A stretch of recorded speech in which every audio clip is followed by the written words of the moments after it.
Um, okay. Ganito lang po.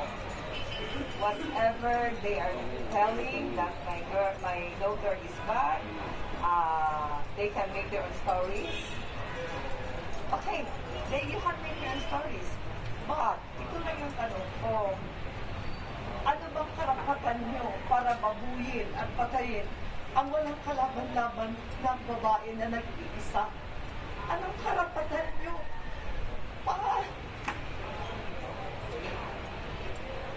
What he's trying to say is that hindi na-justify yung nangyari kay Christine regardless kung ano ilabas mo video against her daughter. So that's it. Gusto sabihin ni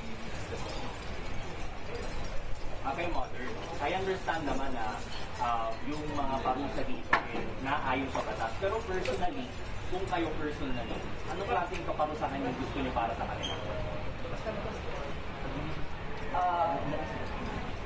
Pwede, i-throw ko na lang sa akin. Mike! Huwag na sa yung classic question. Kasi, di ba sa mga tuwing topic, huwag na natin gagawin naman. Kasi hindi ka. Sir Mike! James Mike!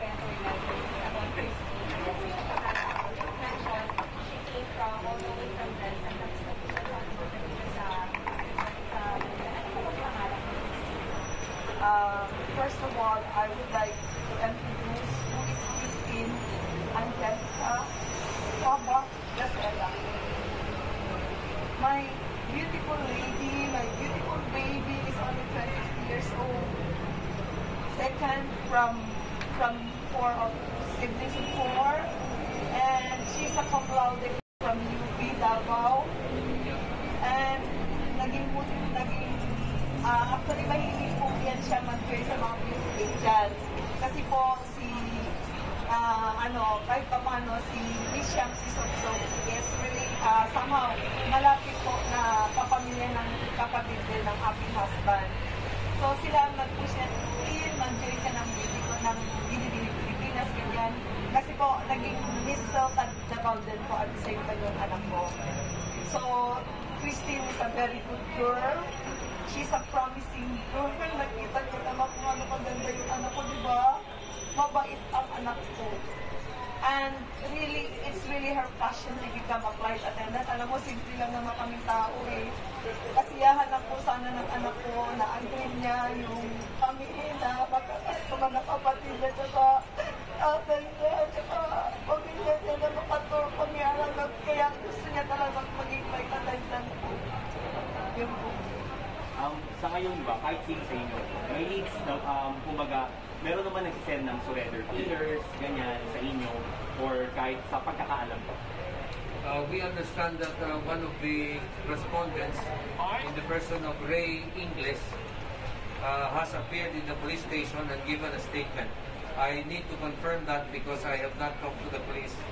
Kung totoo yun nga, gumawa siya ng statement tungkol sa anong nangyari.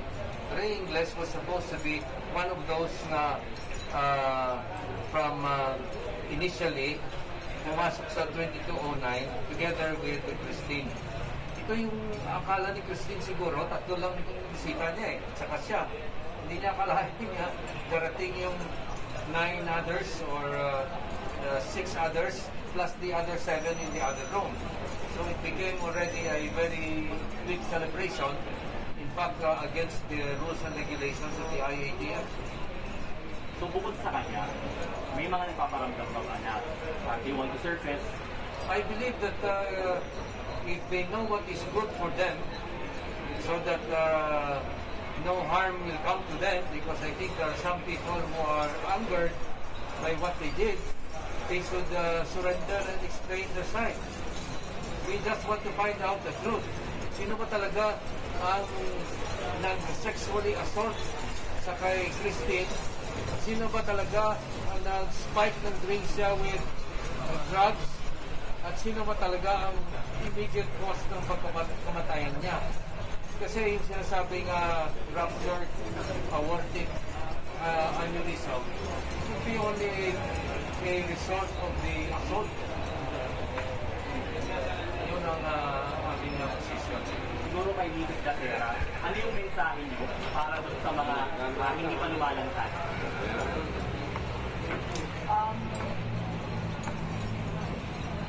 Gusto ko lang manawagan kung lalo na sa mga taong involved na doon sa accident na nangyari sa anak ko. Kung innocent po kayo, lumabas kayo. Kung gusto niyo patunayan na wala kayong kasalanan, lumabas kayo.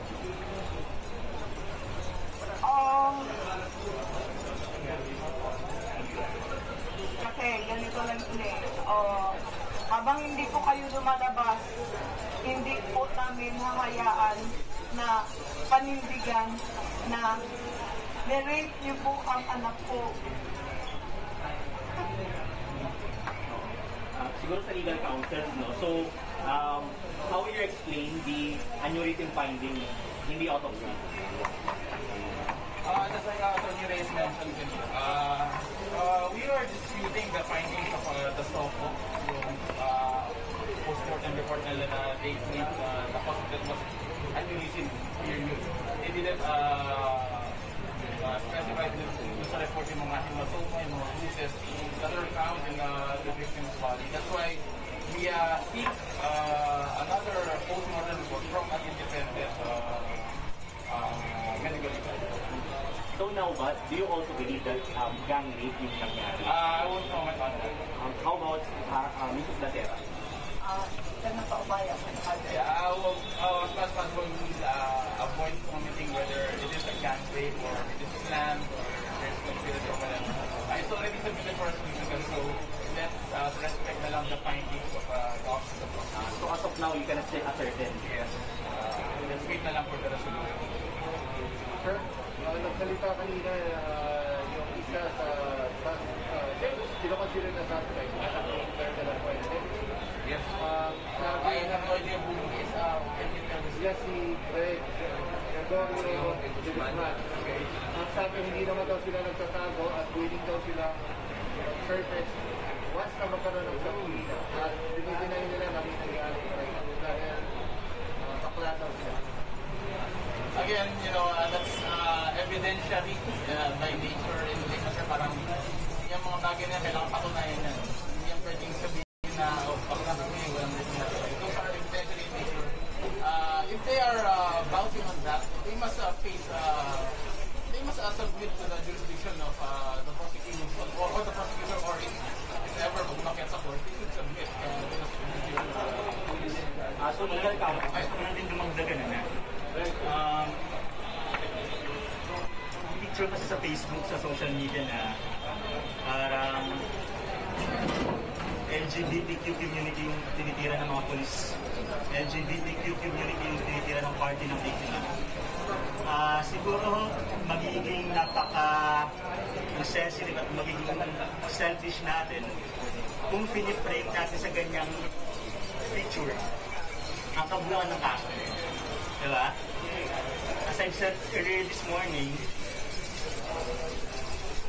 the primary issue is rape. Okay? And the deeper issue is the rape, is the victim blaming culture associated with rape. Dahil sexy ka, pag na-rape ka, kasalanan mo. Dahil umiinom ka, pag na-rape ka, kasalanan mo. Dahil nag-party ka, na-rape ka, kasalanan mo. Diba? Yes. Sinisisi sa babae pag may nangyayari sa kanya. Okay, let's proceed. Blame the girl, pag nalasing siya, sumuka siya. Blame her. Blame the girl, pag nalasing siya, nabasag yung baso, blame her. Blame the girl, pag nalasing siya, umihi siya sa kama niya, blame her. Okay? But don't ever blame a girl na pagkagising niya, binabol siya. Don't ever blame a girl, pag nagising siya, wala siyang damit. Don't ever blame a girl pag namatay siya. That's all. Question lang po, no? I'm sorry to ask this, pero I think I have to ask this kasi may mga nagsasabi na consensual daw. Anong masasabi niyo sa kanila? Sa mga nagsasabi na it was consensual, there was a foreigner, a day before. Lahat naman yan, sabi nga namin ni Atty. Pao, nasa korte naman yan. Pero sa akin, ang opinion ko dyan. Sige, kung consensual yan, kung pusa yan, Ba't wala si Christine ngayon para sagutin yung mga tanong na yan? That's all. So isa pa, pag we can establish the use of drugs, there's no more consensual. That's why it's important that we wait for the other medical legal reports so that we can exactly determine what was the findings. We disagree with the findings of Dr. Sarmiento of the SOCO. So we have conducted a separate autopsy and medical legal examination. Yung bali na ang pinasuhan natin, labing isa po ba? Ano ko? As of now, anong lang 11 ang respondents natin? As of now, 11 ang named respondents natin sa na nasa complete affidavit. Plus, some 11 nga yung identified, meaning they are named sa complaint natin. Plus, there are John Doe's na yung hinahanap natin yung pangalan. Any other questions about the pending inquest? Bakit pending pala? Kasi na nasampahan, hindi na sila sir natatakot po sa period po. Alam mo yung sa kadamihan ng respondents, ang dami rin ng mga affidavits, witnesses, tapos yung report of the police investigators. Then nagdagdag pa kami ng additional supplemental evidence because we have photographs of these respondents so they can really be identified if the inquest will file charges against them. They will be very easy to apprehend. That's why that if they're listening in, we encourage that they come over and present themselves to the Makati City Police Department so that they will avoid having problems later on. You know, this case has attracted so much attention by evidence, by the presence of you guys. This is already not just an issue about one person being killed, being raped, but it's the entire female race being abused. And if we do not make examples out of the perpetrators of this crime, they will commit it again. And that is the reason why we are pressing for this. And if I may add, Mrs. Sharon Dacera is an Ilonggo. I am also an Ilonggo, and the Ilonggos fight to the finish. We fight to the finish. We were the only ones who fought during the Mindanao secession. And so we are going to make sure that we see the end of this case. Attorney, in terms of weighting evidence, kasi you've been saying it could be rape, di ba? How heavy is your evidence? Is it probable cause or proof beyond reasonable doubt? As of now, we need only probable cause for the inquest. Proof beyond reasonable doubt is only required during the court proceedings for conviction. Right now, we believe we have more than enough probable cause by the fact that she sustained these injuries in her body, legs, and arms, by the fact that she probably will show some evidence of having been drugged, and most probably we have the dead body of Christine. That is the probable cause. So now you're also pushing for another autopsy, right? Yes.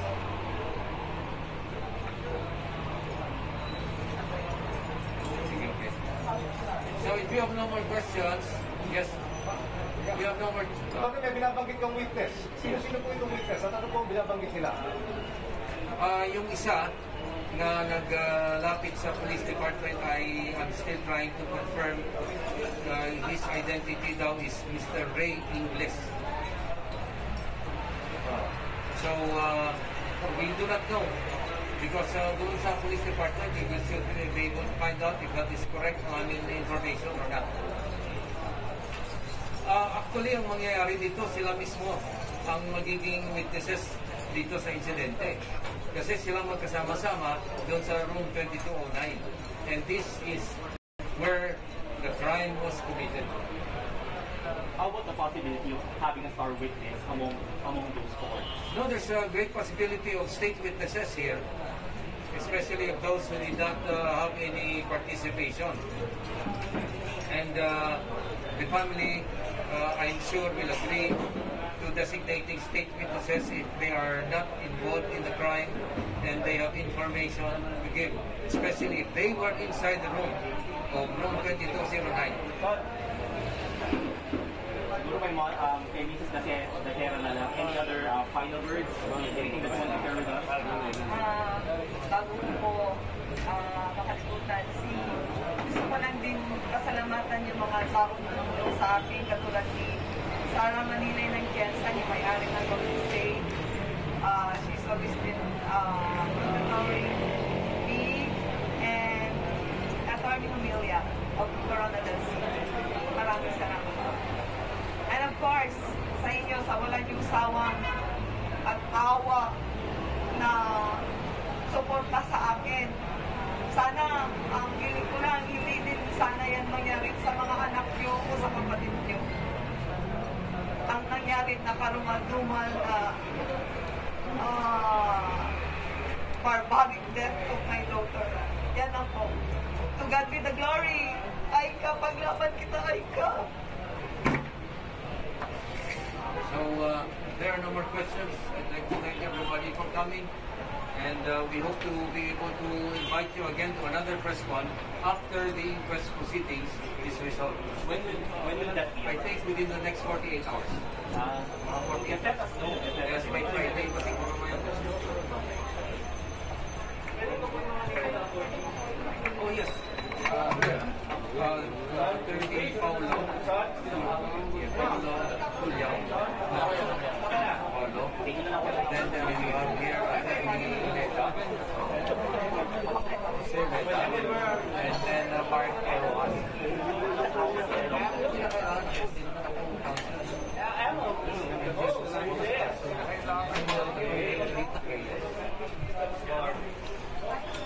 BRICK.